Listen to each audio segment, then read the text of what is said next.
दोस्तों, voice of industry TV पारां अवां सभिनी खे भलीकार। ऐं आहियां अवांजो पंहिंजो अली नवाज़ आरी सर। दोस्तों, सभ खां पहिरीं अॼु आऊं तव्हां सभिनी ॿुधंदड़नि खे मुबारकबाद ॾियां थो त असांजो ही YouTube channel voice of industry TV subscription जो टारगेट पूरो करे चुको आहे ऐं हाणे मोनिटाइज़ेशन में वञी रहियो आहे। इन लाइ असां सॼी टीम तव्हां सभिनी ॿुधंदड़नि जा थोराइता आहियूं ऐं अॻिते बि तव्हां मंझां इहा ई उमेदु रखूं था त तव्हांजो सहकार असां सां जारी रहंदो। जीअं त अॼु मादरी ॿोलियुनि जो आलमी ॾींहुं आहे ऐं मादरी ॿोलियुनि जे आलमी ॾींहं जे मुनासिबत सां पाण नंढड़ी डॉक्यूमेंट्री अवांजे अॻियां पेश करे रहिया आहियूं। पंहिंजी ॿोलीअ में मियां जे तूं चवंदे माउ, पंहिंजी ॿोलीअ में मियां जे तूं चवंदे माउ, तोखे अहिड़ो साउ ॾींदी ॿी ॿोली किथे। दोस्तों, मादरी ॿोलियुनि जे आलमी ॾींहं ते सॼी दुनिया पंहिंजी ॿोलियुनि खे प्रोमोट करण लाइ नयूं तदबीरूं, नयूं सिफ़ारिशूं ऐं नयूं तजवीज़ूं जोड़ण लाइ मुख़्तलिफ़ कॉन्फ्रेंसूं ऐं सेमिनार कोठाइण जो एहतमाम कंदी आहे ऐं असांजी सिंध में त सिंधी ॿोलीअ जी तरक़ीअ जे लाइ अञा बि वधीक क़दम खयां वेंदा आहिनि। न रुॻो इदारा पर फ़र्द बि पंहिंजे हिसे जो फ़र्ज़ु अदा कंदे ॿोलियुनि जे हिन आलमी ॾींहं ते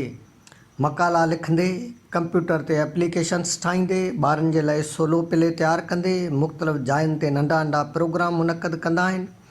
त जीअं हिन जदीद दौर जे तक़ाज़ाउनि मूजिबि असांजी ॿोली किथे पोइते न रहिजी वञे।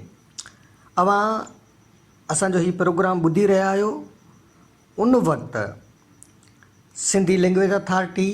ऐं सक़ाफ़त खाते जे गॾियल सहकार सां जदीद टेक्नोलॉजीअ जे दौर में सिंधी ॿोलीअ जी अहमियत ऐं हैसियत जे उनवान ते हिकु बहितरीनु कॉन्फ्रेंस हली रही आहे Mumtaz Mirza auditorium hall Sindh museum में। त ही प्रोग्राम ॿुधण सां गॾोगॾु तव्हां सभई उन प्रोग्राम में शरीक थियो ऐं उते चइनी सूबनि जा ॿोलियुनि जा आलम पंहिंजे पंहिंजे ॿोलियुनि जी नुमाइंदगी कंदा, उन्हनि खे बि ॿुधो। ऐं असां पिणु पंहिंजो फ़र्ज़ु सम्झंदे पंहिंजे हिसे जो कमु कंदा रहिया आहियूं। उन सिलसिले जी कड़ी ही डॉक्यूमेंट्री आहे ऐं मूंखे यकीन आहे तव्हांखे ही डॉक्यूमेंट्री पसंदि ईंदी, छाकाणि जो असांजे अॼोके हिन प्रोग्राम में असां उन्हनि माण्हुनि जी चूंड कई आहे जिन माण्हुनि जो सिधी रीति ॿोलीअ सां वाइपो आहे, ॿोलीअ ते कमु आहे। असांजा उहे महिमान आहिनि प्रोफेसर डॉक्टर मोहम्मद अली मांझी, चेयरमैन सिंधी लैंग्वेज अथॉरिटी, पाण ॿोलीअ जो ॼाणू मौक़िक़ ऐं नक़ाद आहे ऐं संदसि क्रेडिट ते हूअं त केतिरा ई कम आहिनि, पर संदसि जेको डॉक्टरेट जी डिग्री लाइ लिखियलु मक़ालो आहे उहो हिकु शाहकार ऐं तारीख़ी हैसियत रखे थो। संदसि मक़ाले जो उनवान आहे सूफ़ी शाह इनायत ऐं संदसि सिलसिले जा शाइर। हीउ मौज़ू ई एतिरो वसी आहे जंहिं ते घणो ॻाल्हाए सघिजे थो, पर कंहिं ॿिए भेरे असांजो ॿियो महिमान आहे असांजो प्यारो अमर फयाज़ बुरड़ो। अमर फयाज़ हिन वक़्तु Majid Burgari institute of language engineering में ज़िम्मेवारियूं निभाए रहियो आहे। उनखां अलावा पाण ॿोलीअ जो इंजीनियर आहे, लतीफ़ियात जो ॼाणू आहे ऐं सिंधी ॿोलीअ खे जदीद टेक्नोलॉजीअ तरफ़ वठी वञण जो सहरो संदसि मथे ते अचे थो। इन करे वधीक वक़्तु ज़ाया करण जे पाण वधूं था प्रोग्राम तरफ़ जिते सिंध जा नाले वारा आलिम अव्हांखे सिंधी ॿोलीअ जी क़दामत ऐं जदीद टेक्नोलॉजीअ जे दौर में सिंधी ॿोलीअ जी अहमियत बाबति रोशनी विझंदा। त दोस्तो, पाण हाणे ॿुधूं था प्रोफेसर डॉक्टर मोहम्मद अली मांझी। सिंधी ॿोलीअ जे हवाले सां सचपच त जेको सिंधी ॿोली जो क़दीम दौर में सफ़र शुरू थियो आहे उहो उन ते असांखे फ़ख़्रु बि आहे, छाकाणि त आगाटे दौर में न फ़क़ति मुंहं जो दड़ो, न फ़क़ति थड़ियारी जो मक़ाम या उन सां गॾु काछे वारे इलाइक़े मां जेके बि जितां जितां जेको सो उहे निशानियूं जेके सिंधू लिखत जूं मिलियूं आहिनि उन्हनि मां असां इहो तजुर्बो करे सघूं था त क़दीम दौर में सिंधी ॿोली न फ़क़ति लिखी वेंदी हुई पर उनजी मतिलबु शाहूकारी जेका हुई उहा केतिरी घणी हुई। उनजो उरूज ॼण त मुंहं जे दड़े वारो दौरु आहे। उहो जेको मुंहं जे दड़े वारो दौरु आहे उहो न फ़क़ति एसि ताईं आहे पर उहो न फ़क़ति उन इलाइक़े ताईं आहे पर उनजो फैलाव जेको आहे उहो कच्छ ऐं ॿियनि हंधनि ताईं मौजूदु रहियो आहे। पर उन खां पोइ बि सिंधी ॿोली मुख़्तलिफ़ लिपियुनि में मुख़्तलिफ़ लिखतनि में उहा लिखबी रही ऐं कॾहिं अरबीअ में, कॾहिं बिरहमीअ में, कॾहिं फ़ारसीअ में, कॾहिं उन खां पोइ वरी सिंधी ॿोली मुख़्तलिफ़ जेके असांजा लिखतूं हुयूं, जेके अंदाज़ हुआ, नमूना हुआ लिखण जा, उहे वरी पंजाब जेके ठाहियूं, जिन में नसरपुर जो हो, जंहिंमें सखर जे में हिकिड़ो हो, जंहिंमें लोहाणको हो, जंहिंमें टटई हो, जंहिंमें लाड़ाई हो, अहिड़े क़िस्म जा उहे लिखतूं बि जेके से हलियूं ऐं उहे मुख़्तलिफ़ जेके लिखतूं वजूद हुयूं। पर हिकिड़ो माण्हू जेको ॾाढो ॾाहो आयो जेको हो अबुल हसन सिंधी, उन अची कोशिशि कई त उहे सभई जेके बि लिखतनि जा नमूना उनजे बजाए हिकिड़ो मुक़ररु कजे। उनजे लाइ हिकिड़ो किताबु लिखियो, पर हू उन में को एतिरो कामयाबु वियो न वियो, उहा अलॻि ॻाल्हि आहे, पर उन ते हुन तमामु घणी कोशिशि कई। उन दौर में ॿिया बि किताब लिखतूं मिलनि थियूं, ॿिया बि किताब मिलनि था जंहिंमें उहे मुख़्तलिफ़ लिखतूं रस्म लिखत या लिखत आहे, जंहिंमें ज़ियादीन जी ठटवीअ जी लिखत आहे या सूरत की आहे या मोहम्मद हाशिम ठटवी जी आहे या ॿियनि जूं आहिनि। पर उन खां पोइ वरी अंग्रेज़ दौर में हिकिड़ी सुठी ॻाल्हि थी, तोड़े जो अंग्रेज़ हाकिम हुआ, उहो असां ते कब्ज़ो करे आया हुआ, असांजो ॿियो त हुन तमामु घणो नुक़सानु कयो। पर उन दौर में हुन पंहिंजे ई मक़सद सां या कीअं हिकिड़ी चङाई थी, उहा इहा चङाई थी त हुन सिंधी ॿोलीअ खे उन ते कमु कयो ऐं उनजी अहमियत खे महसूसु कयो ऐं उनजी अहमियत खे महसूसु कंदे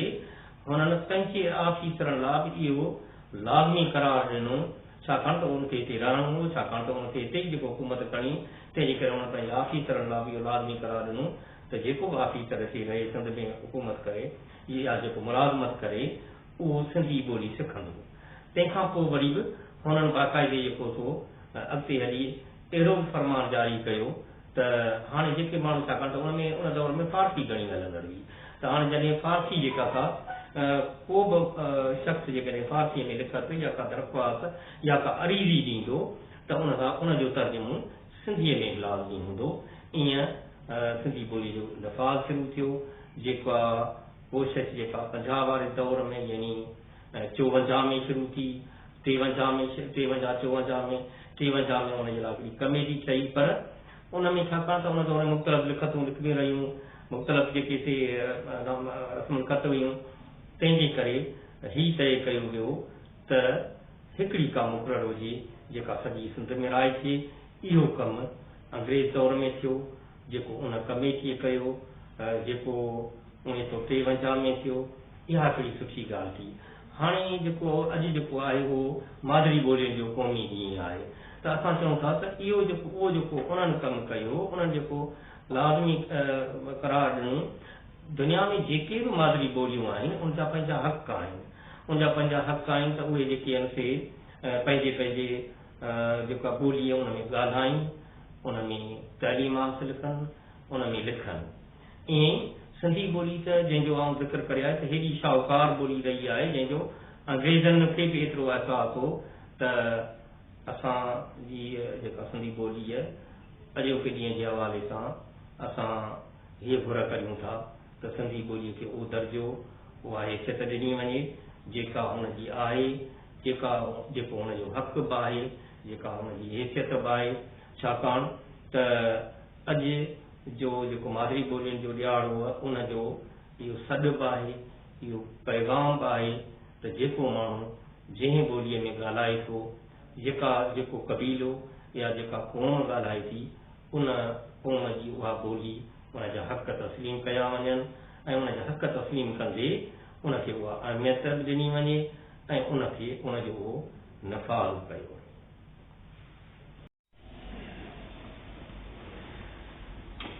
दोस्तों, जो 21 फरवरी आहे, 21 फरवरी मां ॿोलियुनि जो ॾियारो पूरी दुनिया में मल्हायो पियो वञे। मां ॿोली अहिड़ी जंहिंमें माउ पंहिंजे लोलीअ में, माउ पंहिंजे ॿोलीअ में सदियुनि जो, हज़ारे सालनि जो जेको हुनजे तुख़्म में, हुनजे पेट में, हुनजे रत जे खुलीअ में जेका लोक ॾाह पई आहे, का लोक डाक पंहिंजे लोलीअ जे ज़रिए लोलीअ जे हथारां ॿार खे मुंतक़िल कंदी आहे। दुनिया में इहो ख़ूबसूरत ऐं सुनहरो तमामु घणो सुम्हारो जेको उसूल आहे उहो इहो आहे त जेका लोक डाक आहे, जेको इल्मु आहे, जेका तालीम आहे, जेके इंसान जा हज़ारे साल जा तजुर्बा उहे हिकु नस्ल खां ॿिए नस्ल तरफ़ जॾहिं मटिजनि था, मुंतक़िल थियनि था पिया, उहे धारी ॿोलीअ जॻह ते दर हक़ीक़त बहितर नमूने सां ऐं अहसन नमूने सां तॾहिं ई मुंतक़िल थी सघनि था जॾहिं उहो तजुर्बो उहो इल्मु माउ ॿोलीअ में ॾिनो वञे। सो पूरी दुनिया में हींअर त तालीमी ऐं निसाबी जेके बि सरगर्मियूं आहिनि उहो माउ ॿोलीअ ते घणे खां घणो हुनजो रुझान आहे। असांजी का सिंधी ॿोली आहे, उहा असांजी सिंधी ॿोली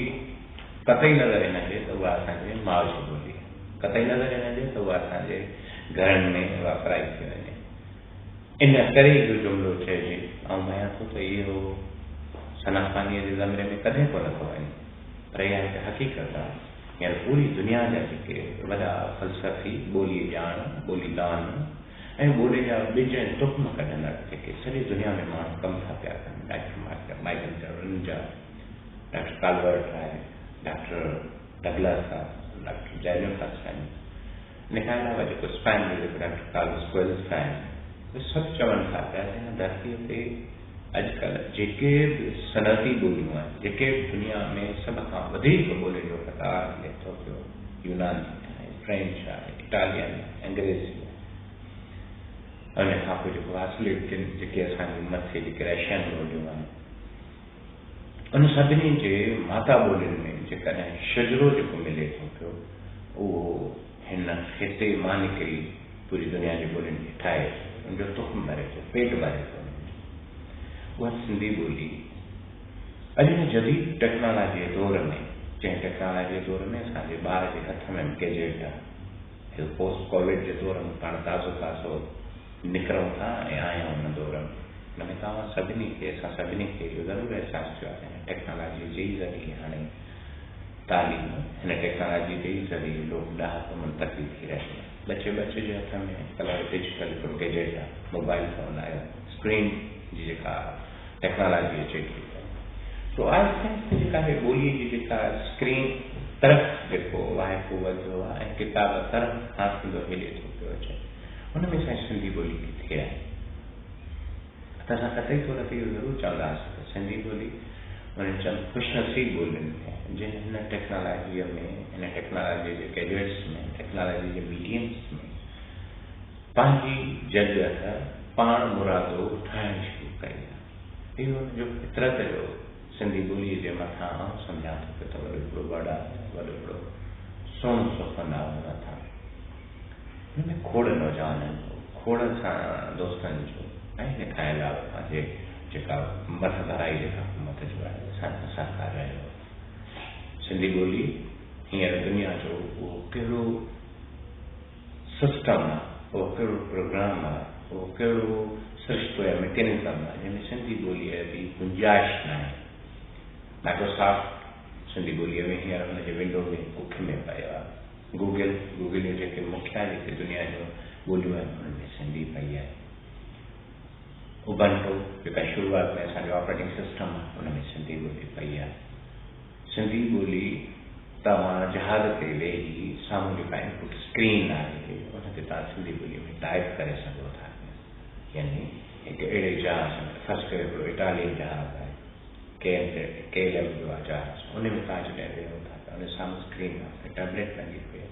त तव्हां जॾहिं उहो लैंग्वेज ऑप्शन्स खणो था, ॿोलीअ जी जेका चूंड कयो था पिया त हुते दुनिया में 150 ॿोलियूं ऐं यादि रही त 7000 खां मथे ॻाल्हाइनि थियूं वञनि ॿोलियूं, पर उन्हनि में जेके ॿोलियूं मुखिया जेके ॿोलियूं चूंडियूं वियूं आहिनि 150 खनि ॿोलियूं आहिनि जेके टेक्नोलॉजी जी कुख में आहिनि। उन टेक्नोलॉजी जी कुख वारी ॿोलियुनि में 150 ॿोलियुनि में सिंधी ॿोलीअ जो नंबर आयो आहे। तव्हां सिंधी ॿोली क्लिक कयो, तव्हांजो सॼो स्क्रीन जो जेको वायुमंडल आहे उहो सॼो सिंधीअ में अची थो वञे। शेल कंपनी आहे, दुनिया जूं एंग्लो या हीअ जेके दुनिया जी वॾियूं जेके फ्रेंचाइज़ कंपनियूं आहिनि, दुनिया जे हर मुल्क में उन्हनि जी ब्रांच, दुनिया जे हर मुल्क में उन्हनि जी बिज़नेस कारोबार। त इहो तव्हांखे ॿुधाईंदो अचे त तव्हां जेकॾहिं उन्हनि जे अंदरि ऑफिसनि में तव्हां वेंदो त तव्हांखे आम विंडो ते कंप्यूटर न मिलनि, उन्हनि जो ऑपरेटिंग सिस्टम आहे जेको सिस्टम हलाए थो उन कंप्यूटर, अमूमी तौर ते असांजे टेक्नोलॉजी जा माण्हू तव्हांखे चवंदा रूबी आहे ॿियो आहे, त उन सिरिश्ते में ते ॿोली जी चूंड आहे। तव्हांखे इहो ॿुधी हैरत थींदी त पोइ 81 ॿोलियुनि में सिंधी बि आहे, यानी कराची में वेही जेकॾहिं पोइ एग्रो जो शेल जो या जेको DHL आहे, जेके मल्टानेशनल जेके वॾियूं कॉर्पोरेट इंडस्ट्रीज़ आहिनि, उन्हनि में बि जेकॾहिं को सिंधी पंहिंजो कंप्यूटर ते वेहे थो पियो त हू दुनिया जी जिते इतालवी ॿोली चूंड करे सघे थो, फ्रेंच चूंड करे सघे थो, फारसी करे सघे थो, अरबी करे सघे थो, हुते सिंधी करे थो पियो। सिंधीअ में बि उनखे ऑपरेटिंग सिस्टम मिले थो पियो। कुझु उणायूं आहिनि ज़रूरु आहिनि, पर आउं सम्झां थो पियो त जीअं दुनिया जो आहे हिकिड़ो भारत मुल्क आहे जंहिंमें सिंधी ॿोली क़ौमी ॿोली, असांजे मुल्क में त उन ते असां सुराणी वणूं था पिया त सिंधी ॿोली खे क़ौमी ॿोली करार ॾियणु वञे, न सिर्फ़ु सिंधी ॿोलीअ खे पर पंजाबी खे कयो वञे, सराइके खे कयो वञे, पख्तू खे कयो वञे, बलोचन खे कयो वञे, सभु ॿोलियूं था। ऐं इहो जेको फ़लसफ़ा ॾाढो ख़ूबसूरत आहे त दुनिया जो जेको लोक ॾाह आहे, दुनिया जो जेको लोक अदब आहे, दुनिया में जेका लोक जेका इल्मु आहे उहो ॿोलियुनि जे पुठियुनि में पियो आहे। ऐं दर हक़ीक़त तव्हां जॾहिं कंहिं ॿोलीअ खे ख़तमु था पिया कयो, तव्हां अच्छा इहो बि चयो थो वञे त ॿोलियूं हिकु ख़ासि ख़िते जे माण्हुनि या उन्हनि ॻाल्हाई वेंदड़ माण्हुनि जूं मिल्कियतूं आहिनि। ॿोलियूं पूरे अर्ज़ ते रहंदड़ सॼी माण्हू सॼी इंसान ज़ात जी अमानत आहे। कहिड़ी ॿोली हुजे, कूज़ी ॿोली हुजे, कथीनी ॿोली हुजे, का बोझी ॿोली, उहा सभई इंसाननि जी मिल्कियत आहे। तव्हां हिन कंहिं ख़ासि ॿोलीअ ख़तमु था पिया कयो, दर हक़ीक़त तव्हां पूरी इंसान ज़ात उन्हनि विरसे सां दुश्मनी था पिया कयो। जॾहिं इहो फ़लसफ़ो साम्हूं अचे थो पियो तंहिं वक़्तु पोस्ट मॉडर्निस्टिक अप्रोच में असांजी ॿोली खे जेको टेक्नोलॉजीअ में हाणे हथियूं मिलणु शुरू थियूं, सिर्फ़ु ऐं सिर्फ़ु इहो सबबु आहे त असांजा नौजवान थिया नौजवान क़दुरु जाॻियो। असांजे ॿार होटलुनि में थिए थो पियो, माण्हू सिंधीअ में असां ॻाल्हाइनि था पिया, कराची में वेही त अॼुकल्ह ख़ुशी थींदी आहे। ताज़ो कराची में मां हिकु यूनिवर्सिटी में जॾहिं वियो त मां लेक्चर ॾियां पियो, अॼु पंहिंजे गेस्ट स्पीकर जे हिसाब सां त हिकिड़ी नौजवान छोकिरी ऐं नौजवान छोकिरो आया आहिनि, पंहिंजे हुनजी जेको मोबाइल स्क्रीन में जेको कीबोर्ड हुयो, जेको हुनखे वर्चुअल कीबोर्ड पाण सां वर्चुअल कीबोर्ड में थोरी तकलीफ़ पई हेॾी, त हुननि जहिड़ो मूं सुवालु कयो त सची ॻाल्हि में ॾाढी ख़ुशी थी, बेइंतहा ख़ुशी थी। त उहो डिफेंस जा रहंदड़ जंहिंखे केयरलेस सुसाइड में छॾियो वेंदो आहे, प्रथम जेको चवनि था हुनखे मिले थो, जेको चाहिनि था हुनजे हथनि में, तेरीअ हथ हुनजे हक़ में मिले थी पई, पर हुननि लाइ ॿोलीअ जो उन्स बका या कराची में वञे थो पियो, गैजेट्स में फेसबुक आहे, ट्विटर आहे या ॿिया जेके प्लेटफॉर्म्स आहिनि डिजिटल, हिननि में हिकु नौजवान असांजो कोई ईंदड़ पौध आहे, ईंदड़ हिकु नसल आहे, जेको सिंधी ॿोलीअ तरफ़ वापसि पियो आहे। मूंखे फ़ख़्रु थी आहे त असांजे हिन ॿोलीअ खे ख़तरो त घटि में घटि कतई कोन्हे। हा, अलबत्ता हिकिड़ी शइ जेका आहे न, जो की ॾियारे जे हिसाब सां मां सभिनी मां मिनत कंदुसि, हीअं तव्हांखे सभिनी स्क्रीन में सभिनी प्लेटफॉर्म ते सिंधी त मिले थी, सिंधीअ जो हिकु अखर मिले थो पियो, तव्हां हिकिड़ी छड़ो महिरबानी कयो, तव्हांखे सिर्फ़ु इहा ख़बर हुजणु खपे सिंधी ॿोली आहे छा। सिंधी ॿोलीअ सां जेकॾहिं तव्हां वेदन करणु शुरू कंदव, सिंधी ॿोलीअ खे कटणु शुरू कंदव, सिंधी ॿोलीअ जा सही लफ़्ज़ तव्हां उचारण बंदि कंदव, तव्हां कैसी माज़ूम थींदा वेंदा, गुम थींदा वेंदा। दर हक़ीक़त असां बजाए जो ॿिए खे चऊं, पंहिंजे पाण खां वरी ॿियो जेको चइबो आहे त हिकु अर्ज़ु करे सघूं था पिया त पाण कोशिशि कयूं त सिंधी ॿोलीअ जो वाइदो सभ खां वधीक कयूं। ॿियो असलूका जेके असांजा निज जेके पाण जेके लफ़्ज़ आहिनि उन्हनि खे न विसारियूं, उन्हनि खे पंहिंजे कतब में आहिनि। सिंधी ॿोली एॾी ख़ूबसूरत आहे, एॾी भली आहे। मां वरी ॾींहं पहिरियों वांगुरु अर्ज़ु कयां त सिंधी ॿोली आहे, मां इन करे कोन थो चवां त मुंहिंजी माउ जी ॿोली आहे, मां इन करे कोन थो चवां मां सिंधी ॿोली ॻाल्हायां थो, पर हिनखे दुनिया खे सम्झे सिंधी ॿोलीअ खे उन हाथीअ वांगुरु न सम्झो जंहिंजे कुख ते चढ़ियो हिकिड़ो नंढिड़ो पिकिड़ो बदारी हुनखे चरबुक सां हेॾां हेॾे टोड़ाए थो, उनखे ख़बर आहे त यादि थी आहे, चिड़ियाघर में ईंदड़ हर माण्हू खे ख़बर आहे यादि थी आहे, हाथी ख़बर न हूंदी आहे त हाथी आहे। ईअं सिंधी माण्हू खे बि इहा ख़बर घटि आहे त जंहिं ॿोलीअ खे मां ॻाल्हायां थो, इहा ॿोली पूरी दुनिया जी माण्हुनि जी, पूरी दुनिया जी वॾियुनि ॿोलियुनि जी माउरुनि जी ॿोलियुनि में कतार में बीठी आहे। सिंधी ॿोली नंढड़ी ॿोली कोन अथव, सिंधी ॿोलीअ में सभ खां वधीक शयूं पयूं अथव, सिर्फ़ु ऐं सिर्फ़ु हुनखे ॻाल्हाइण जी ज़रूरत आहे, हुनखे खोजण जी ज़रूरत आहे, हुनखे ॿीहर वापराइण जी ज़रूरत आहे। पंहिंजे बचनि सां सिंधी ॿोली ॻाल्हायो, सरकार सां सिंधी ॿोली क़ौमी ऐं ऑफिशियल या दफ़्तरी ॿोली पोइ करायो, पहिरियों पंहिंजे घर में ज़रूरु ॿोली सिंधी करणु। जॾहिं पंहिंजे घरनि में पाण सिंधी ॿोली करे आयासीं, पाण सरकार खे चई सघूं था, स्कूलनि में चई सघूं था ऐं पंहिंजे ॿारनि खे कोशिशि कयूं सिंधी